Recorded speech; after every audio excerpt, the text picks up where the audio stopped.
Hello guys, मैं सुरेश कुमार आपका स्वागत करता हूं एजुकेशनल स्टडी पॉइंट आई में। आज मैं पुनः आपके सामने लेकर आया हूं एनसीईआरटी साइंस क्लास 10th की इकाई 6 यानी यूनिट 6 से जैव प्रक्रम पाठ को लेकर आया हूं। जैव प्रक्रम में भाग 4 आज हम लेकर आए हैं। इससे पहले हम भाग 1, 2, 3 अपलोड कर चुके हैं, उनको देख लेना ताकि आपको विज्ञान की सही समझ विकसित हो सके। आज हम सबसे इम्पॉर्टेंट टॉपिक जो आपका है पाचन तंत्र, उसको लेकर आए हैं। पाचन तंत्र इस पाठ का सबसे इम्पॉर्टेंट प्रकरण है। इससे कॉम्पिटिटिव एग्जाम में कई बार सारे प्रश्न पूछे गए हैं और जब इसको आप बेसिक तरीके से आप सारी बातें समझ लेंगे तो चाहे एग्जामिनर जिस तरह भी प्रश्न बनाएं आप उसे बड़ी आसानी से हल कर सकते हैं। और हमारे वीडियो आसानी से प्राप्त करने के लिए आप इस YouTube channel educational study point I को सबसे पहले सब्सक्राइब कर लेना। आइए चलते हैं पाचन तंत्र। अब पाचन तंत्र को समझने से पहले आपको समझना होगा कि पाचन तंत्र में कौन कौन से अंग भाग लेते हैं। उससे पहले हम समझते हैं मनुष्य के आहार नाल में पाचन क्रिया, यानी पाचन तंत्र कहे चाहे आहार नाल का वर्णन कहे, बात एक ही होता है क्योंकि आहार नाल में ही पूरा पाचन की क्रिया होती है। अब पाचन की क्रिया होती है, इससे पहले हमने आपको बताया था भोजन का मनुष्य जो होता है या जंतु होते हैं वो परपोषी होते हैं, विषमपोषी होते हैं, यानी सबसे पहले भोजन को अंतर्ग्रहण करते हैं और अंतर्ग्रहण करने के बाद फिर पाचन होता है। पाचन के बाद फिर भोजन का अवशोषण होता है। अवशोषण होने के बाद फिर उसका स्वांगीकरण, फिर उसका विक्षेपण होता है भोजन के अवशेष पदार्थ। तो हम पहले अंतर्ग्रहण कर चुके हैं, अंतर्ग्रहण की प्रक्रिया बता चुके हैं। इसके बाद आज हम पाचन की ओर चलते हैं। तो आइए चलते हैं। सबसे पहले पाचन है क्या। हालांकि पाचन आप भली भांति इससे पहले हमने बताया समझ गए होंगे कि एंजाइम तथा जल की उपस्थिति में, बात ध्यान देना, एंजाइम और जल की उपस्थिति अनिवार्य है पाचन के लिए। उपस्थिति में जटिल कार्बनिक पदार्थों का सरल कार्बनिक पदार्थों में बदलने की क्रिया को पाचन कहते हैं। यानी पाचन सरल भाषा में आपको समझना है कि जटिल जो कार्बनिक पदार्थ होते हैं उनको सरल कार्बनिक पदार्थों में बदला जाता है, इसी क्रिया को हम पाचन कहते हैं। और पाचन देखा जाए तो 2 चरणों में पूरा होता है। तो पूर्ण पाचन की प्रक्रिया 2 चरणों में पूरी होती है। एक तो रासायनिक पाचन होता है, दूसरा यांत्रिक पाचन। यांत्रिक पाचन को हम भौतिक पाचन भी कहते हैं, यानी हमने रोटी का टुकड़ा जोड़ने वाला आपने खाया, अंतर्ग्रहण किया, उसको पहले छोटे छोटे टुकड़ों में तोड़ा जाता है, वो कहलाता है यांत्रिक पाचन। और उसमें जो उपस्थित रासायनिक पदार्थ होते हैं उनके बड़े जटिल कार्बनिक पदार्थों को सरल में बदला जाता है, उसी को हम रासायनिक पाचन कहते हैं। तो दोनों प्रक्रियाओं को हम साथ में आपको समझाएंगे, समझते चलना ताकि आपको सारी बातें बिल्कुल एक कहानी के माध्यम से समझ में आएंगी। इस पूरे वीडियो को अवश्य वॉच करना ताकि आपको सही समझ विकसित हो सके। तो सबसे पहले हम बात करते हैं पाचन तंत्र जो होता है उसमें कौन कौन से अंग भाग लेते हैं और पाचन तंत्र होता क्या है। तो पाचन क्रिया में भाग लेने वाले अंगों के समूह को पाचन तंत्र कहते हैं। यानी पाचन की क्रिया जो होती है उसमें भाग लेने वाले अंगों का जो एक झुंड होता है, समूह होता है, ग्रुप होता है, उसी को हम पाचन तंत्र के नाम से जानते हैं।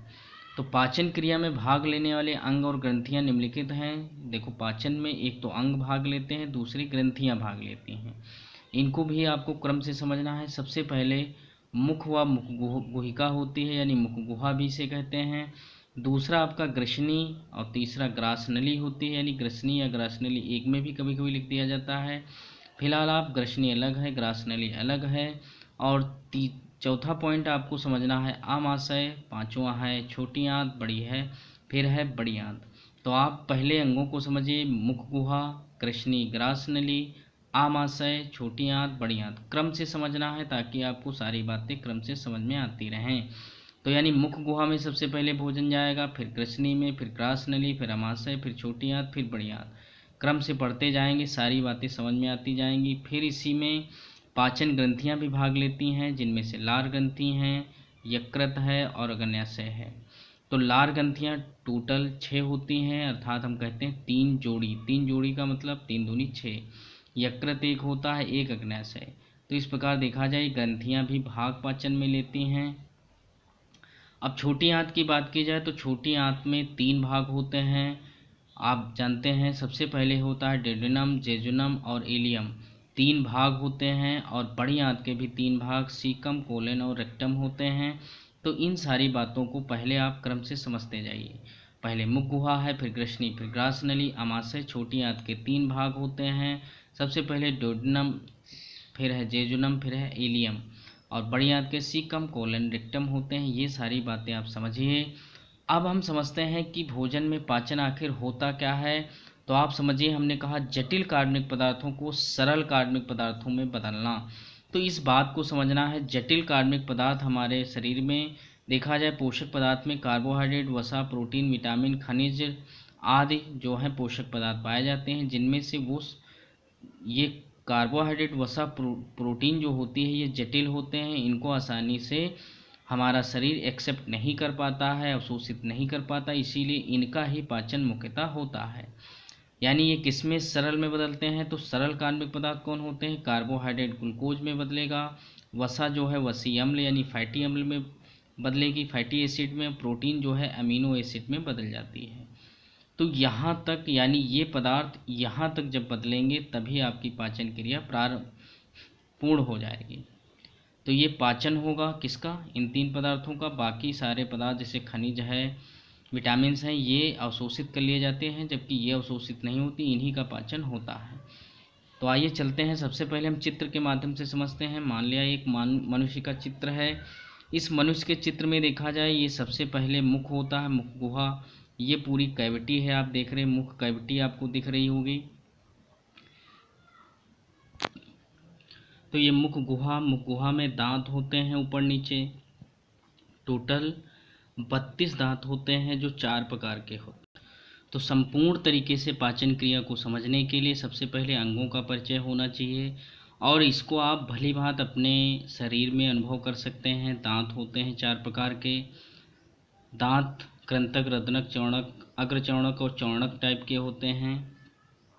और 1, 2 और 3 टाइप की लार ग्रंथियाँ होती हैं, और मध्य में एक मांसपेशी की जीभ होती है।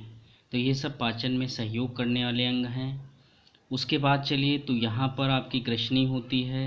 ग्रसनी जो भोजन को निगलने में सहायक होती है, और मुख गुहा का अंतिम छोर ग्रसनी में ही खुलता है, और ग्रसनी से जुड़ी होती है ग्रास नली, यानी इसी को हम भोजन नली भी कहते हैं। तो ये ग्रास नली होती है। ग्रास नली से जाइए तो भोजन कहाँ पहुँचेगा, आमाशय में, और आमाशय से भोजन पहुंचता है।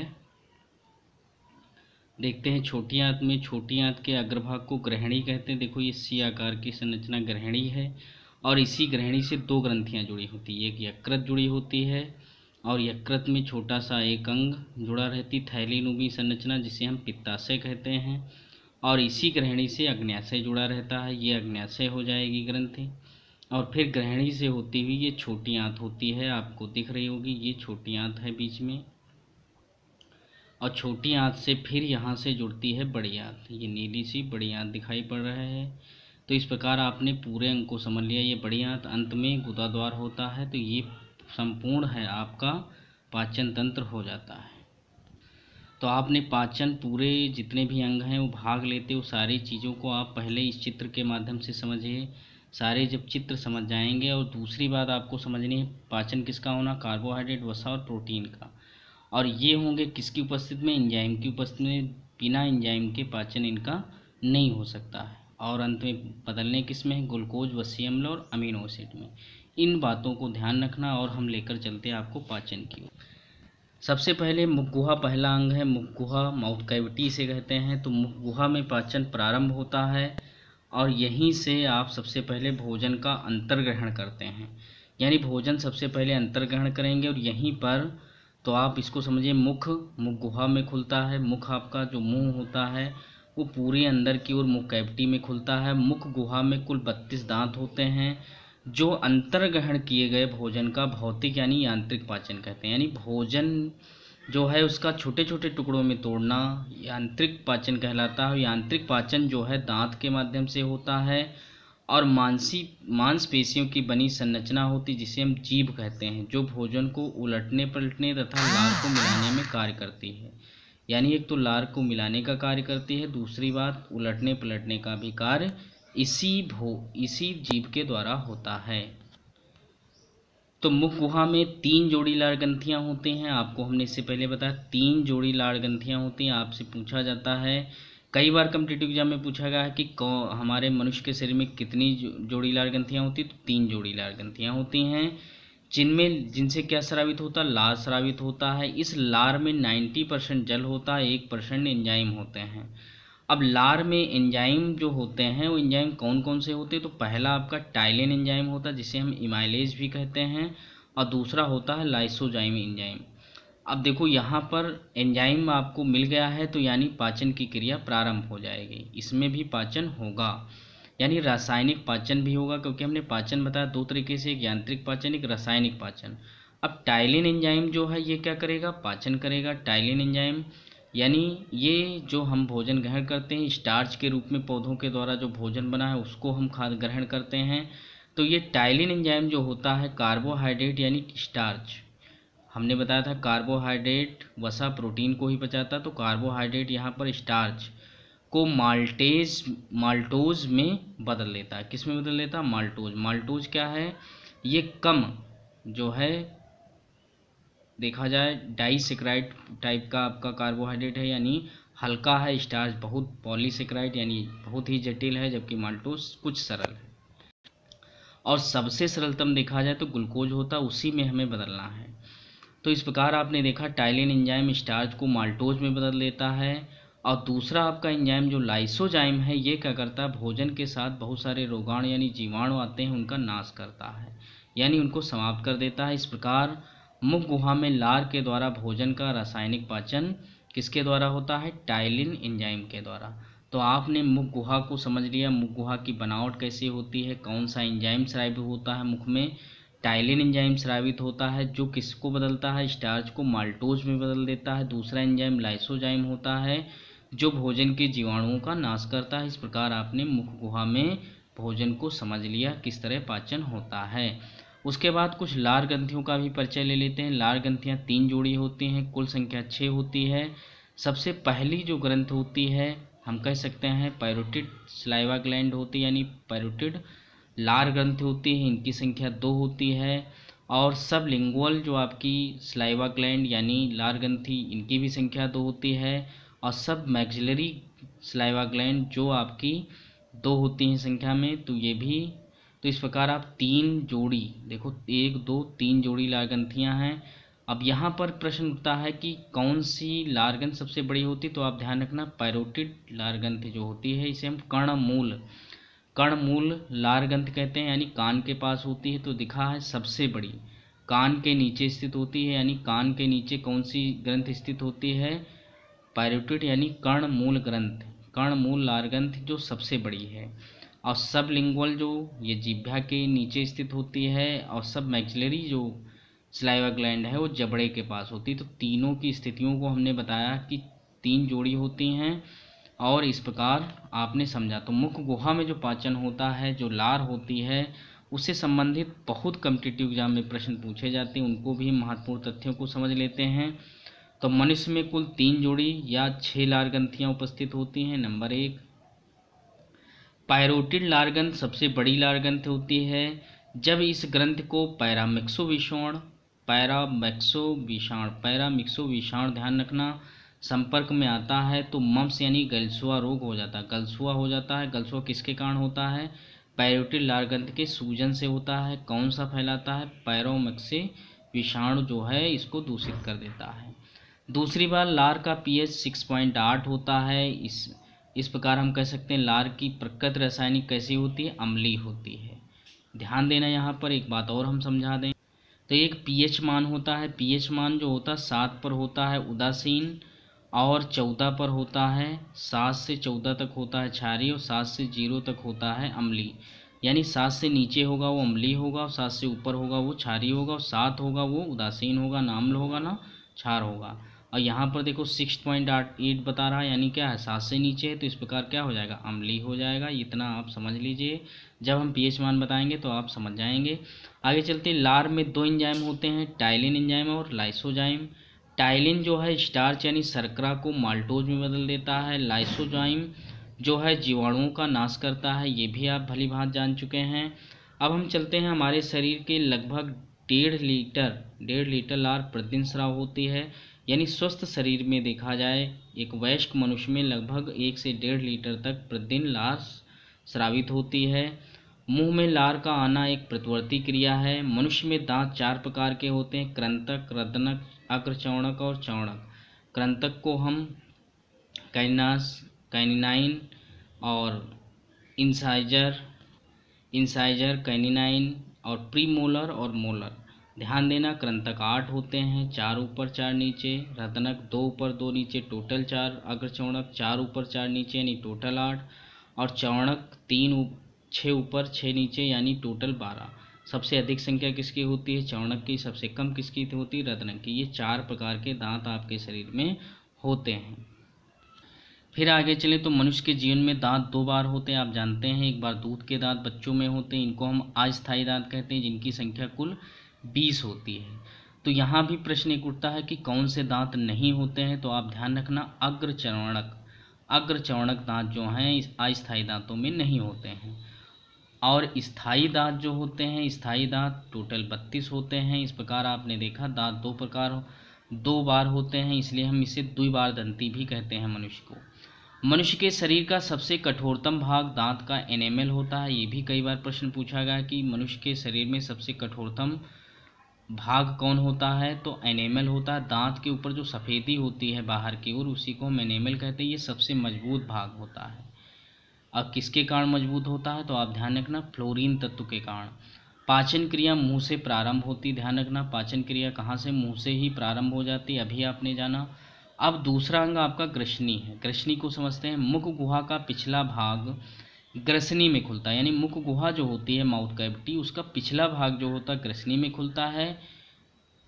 जो एक लंबी नलिका होती है ग्रास नली, जिसे हम भोजन नली कहते हैं। भोजन नली से जुड़ी रहती है कौन? ग्रसनी। अब ग्रसनी में कोई एंजाइम स्रावित नहीं होता है, इसलिए इसमें पाचन क्रिया संपन्न नहीं होती। तो जहाँ पर एंजाइम नहीं वहाँ पर पाचन नहीं। तो इस बात को ध्यान रखना, जहाँ एंजाइम है वहीं पर पाचन होगा, एंजाइम नहीं तो पाचन भी नहीं होगा।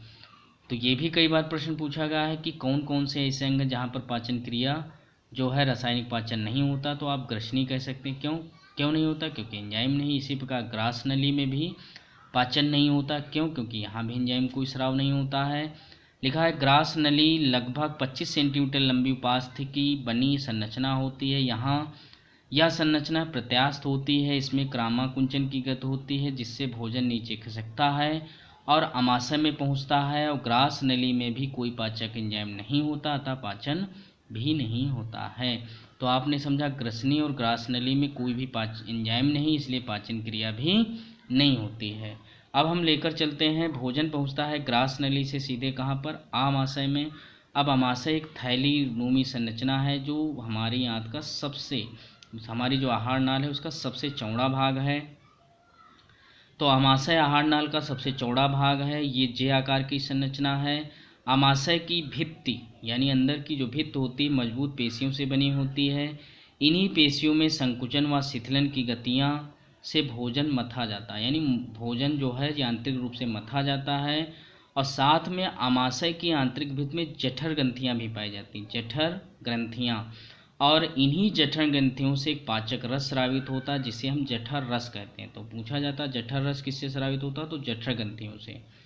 और इन ये जठर रस है, इसमें हाइड्रोक्लोरिक अम्ल तथा 4 प्रकार के एंजाइम भी स्रावित होते हैं। अब हाइड्रोक्लोरिक अम्ल क्या होता है? एक प्रबल अम्ल होता है, जो मुख गुहा में जो आपके जीवाणु नष्ट हो जाते हैं लाइसोजाइम के द्वारा, और उसके बावजूद जो पावरफुल जो आपके जीवाणु होते हैं वो अंदर चले आते हैं, उनका नाश इस हाइड्रोक्लोरिक अम्ल के द्वारा होता है। और साथ में भोजन को सड़ने से भी बचाता है हाइड्रोक्लोरिक अम्ल।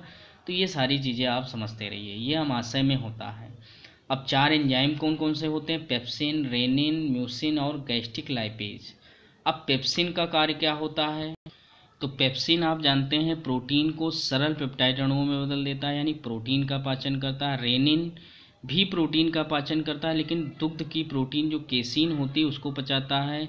और म्यूसिन क्या होता है? ये भी अभी बता देंगे। उससे पहले लाइपेज समझ लीजिए। लाइपेज क्या करता है, वसा को पचाने में सहायक होता है। तो आपने यहाँ पर जाना, दो चीज़ एक पचते हैं, एक तो प्रोटीन और दूसरा वसा। दो चीज़ों का पाचन हुआ। मुख में किसका पाचन हुआ, कार्बोहाइड्रेट का।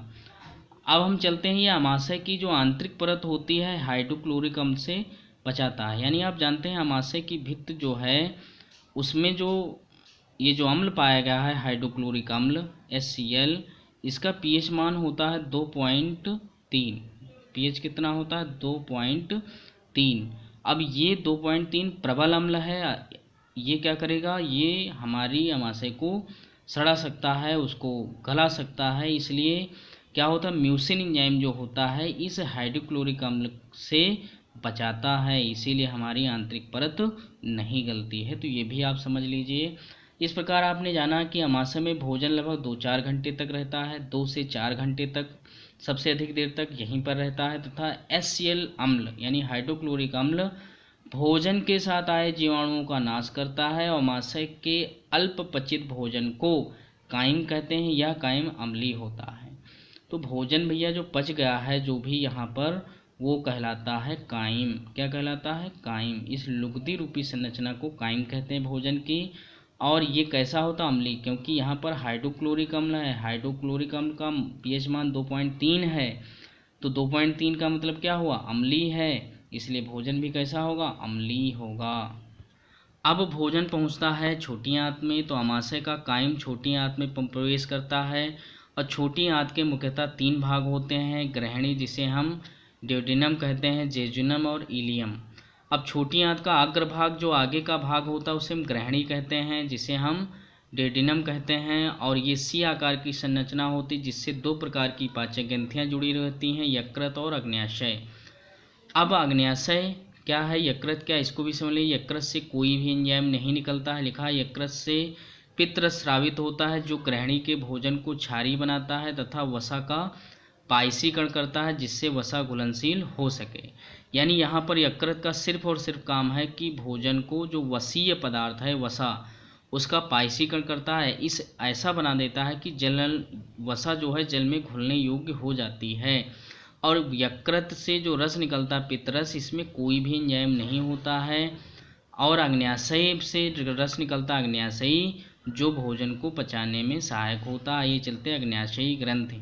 अग्न्याशय ग्रंथ से अग्न्याशयी रस स्रावित होता है जिससे प्रमुख 3 एंजाइम निकलते हैं। तो एंजाइमों को ही मुख्यतः जानना है, कई बार प्रश्न पूछे गए हैं। आइए चलते हैं। सबसे पहले इसमें ट्रिप्सिन एंजाइम, एमाइलेज और लाइपेज। तो ट्रिप्सिन 40, एमाइलेज मतलब ए, लाइपेज मतलब एल, टी ए एल याद रखेंगे। ट्रिप्सिन क्या करता है, प्रोटीन का पाचन करता है। एमाइलेज क्या करता है, कार्बोहाइड्रेट का पाचन करता है। लाइपेज क्या करता है, वसा का पाचन। तो इस प्रकार यहाँ पर तीनों पदार्थ जो जटिल पदार्थ हैं आपके, प्रोटीन, कार्बोहाइड्रेट, वसा, तीनों का पाचन होता है। इसलिए हम इस ग्रंथ को पूर्ण पाचन ग्रंथ भी कहते हैं। और इसके आगे चले तो ये आपकी हो गई ग्रहणी वाले भाग में जुड़े हैं। भोजन पहुंचता है छोटी आंत के इलियम वाले भाग में, इलियम और जेजेनियम में पहुंचता है। छोटी आंत का पश्चिरा इलियम कहलाता है और ये सबसे बड़ा भाग होता है। इसके आंतरिक सतह पर अंगुली जैसी संरचनाएं पाई जाती हैं जिसे हम रसांकुर या विल्लाई कहते हैं। इसी छोटी आंत के इलियम में आंत ग्रंथियाँ होती हैं जिससे आंतरस स्रावित होता है, जिससे अनेक पाचक एंजाइम स्रावित होते हैं। तो आइए एंजाइम को हम फिर समझ लेते हैं। छोटी आंत में कौन कौन से एंजाइम निकलते हैं। तो छोटी आंत में देखा जाए मुख्यतः एंजाइम जो स्रावित होते हैं, सबसे पहले इरेप्सिन है, माल्टेज है, लैक्टेज है, सुक्रेस है, लाइपेज है। 5 एंजाइम स्रावित होते हैं। तो इरेप्सिन का काम प्रोटीन पचित होकर अमीनो अम्ल में बदल जाती है। माल्टोज जो होता है इसमें माल्टेज एंजाइम के द्वारा ग्लूकोज में बदल जाता है। लैक्टेज एंजाइम के द्वारा लैक्टोज जो होता है ग्लूकोज में बदलता है। सुक्रेज जो होता है सुक्रेज एंजाइम के द्वारा सुक्रोज ग्लूकोज में बदलता है। वसा पचित होकर वसीय अम्ल में। अब ध्यान रखना यहाँ पर कन्फ्यूजन रहता है, एंजाइम में हमेशा एज लगा होगा जबकि ग्लूकोज वाले में ओज लगा होगा। जैसे माल्टेज एंजाइम होगा, माल्टोज ग्लूकोज होगा यानी कार्बोहाइड्रेट होगा, लैक्टेज लैक्टोज, सुक्रेज सुक्रोज। एज लगे होगा तो एंजाइम होंगे। तो ये सारे एंजाइम हैं और ये सारे पदार्थ हैं जटिल। इनको अब देखा जाए हम चाहते क्या थे, भोजन में जटिल कार्बनिक पदार्थ सरल में बदल जाए। तो आप जानते थे प्रोटीन अमीनो अम्ल में बदल जाए, और जो कार्बोहाइड्रेट ग्लूकोज में बदल जाए, और वसा जो है वसीय अम्ल में। देखो अंततः ये बदल गए हैं, यानी पाचन क्रिया आपकी पूर्ण हो गई है। अब पाचन क्रिया पूर्ण हो गई है तो अब आपका ये भोजन अवशोषण योग्य हो गया है।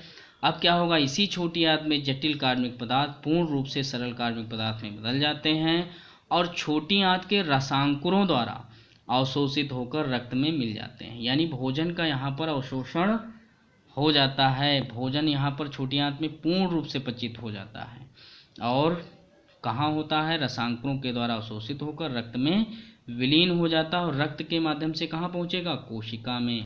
अब अंत में बड़ी आंत होती है। बड़ी आंत क्या होती है, छोटी आंत से बचे शेष अपचित भोजन को बड़ी आंत में पहुंचा दिया जाता है। यहाँ भी किसी प्रकार का कोई एंजाइम नहीं होता है, अतः यहाँ भी भोजन का पाचन नहीं होता है। अतः बड़ी आंत के 3 भाग होते हैं। आप समझिए बड़ी आंत में भोजन का पाचन नहीं होता है। क्यों नहीं होता, क्योंकि एंजाइम नहीं होता। तो सीकेम, कोलेन और मलाशय 3 भाग होते हैं मुख्यतः। तो बड़ी आंत का पहला भाग सीकेम होता है। इसी सीकेम में वर्मीफॉर्म एपिडेक्स एक अंगुली सदस्य संरचना होती जिससे हम अवशेषीय अंग कहते हैं।